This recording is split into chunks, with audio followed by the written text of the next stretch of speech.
మాల మహానాడు నాయకుల పిలుపు మేరకు ఈ నెల 15వ తేదీన గుంటూరు జిల్లా నల్లపాడు గ్రామంలో నిర్వహించనున్న మాల మహాగర్జన భారీ బహిరంగ సభకు మాలలంతా అధిక సంఖ్యలో పాల్గొని సభను జయప్రదం చేయాలని మాల మహానాడు నాయకులు పిలుపునిచ్చారు. కాకినాడ జిల్లా కిర్లంపూడి మండల కేంద్రమైన స్థానిక దళితపేటలో గల భారతరత్న డాక్టర్ బిఆర్ అంబేద్కర్ విగ్రహం వద్ద మాల మహానాడు నాయకులతో కలిసి సమావేశం ఏర్పాటు చేశారు.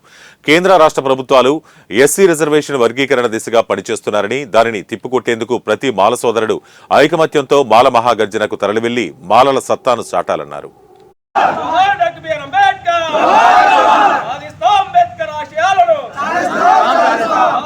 అలాంటి సుప్రీంకోర్టు ఈ రోజు 2024 అంటే కరెక్ట్గా 20 సంవత్సరాల తర్వాత ఆ యొక్క తీర్పు ఏదైతే ఉన్నదో ఆ తీర్పుకి వ్యతిరేకంగా 7గురితో కూడిన బెంచ్ ఒక జడ్జి అయితే వ్యతిరేకిస్తున్నాడు, 6 సభ్యులతో కూడిన బెంచ్ వర్గీకరణ చేసుకోవచ్చు అని చెప్పేసి ఈ యొక్క సుప్రీంకోర్టు ద్వారాగా ఈ యొక్క మోడీ ఎవరైతే ఉన్నాడో మోడీ ఈ యొక్క తీర్పుని వెలువరించడం జరిగింది.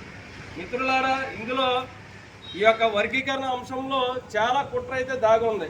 ఎందుచేతనంటే వర్గీకరణని బూచిగా చూపించి మాలమాదికులకి 30 సంవత్సరాల నుంచి దెబ్బలాడుకునేలాగా చేస్తూ ఉన్నాడు.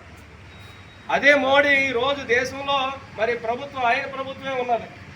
ఈరోజు ఈ యొక్క వర్గీకరణ జరగాలంటే ఆర్టికల్ 341 సవరిస్తూ కేంద్ర రాష్ట్ర పార్లమెంట్లో ఈ యొక్క చర్చలు పిలిచి దాని మీద బిల్లును పెట్టి ఈ యొక్క 2/3 మెజార్టీని సాధించే నాయకత్వం ఉన్న మోడీ ఆ పని చేయకుండా ఈ పంచాయతీలను నడుపుతూ మాలమాదిగుల మధ్యన విడదీస్తూ ఒక పక్క మాలమాదిగులు కొట్టుకుంటే ఇంకో పక్కనే ఎల్ఐసిని అలాగే కేంద్ర ప్రభుత్వ రంగ సంస్థలు అన్నింటినీ కూడా రైల్వే దగ్గర నుంచి ఎల్ఐసి దగ్గర నుంచి స్టీల్ ప్లాంట్ దగ్గర నుంచి మొత్తం కూడా ప్రైవేటీకరణ చేస్తూ మొత్తం దేశాన్నే తాకట్టు పెట్టే ప్రసక్తి తీసుకెళ్తున్నాడు.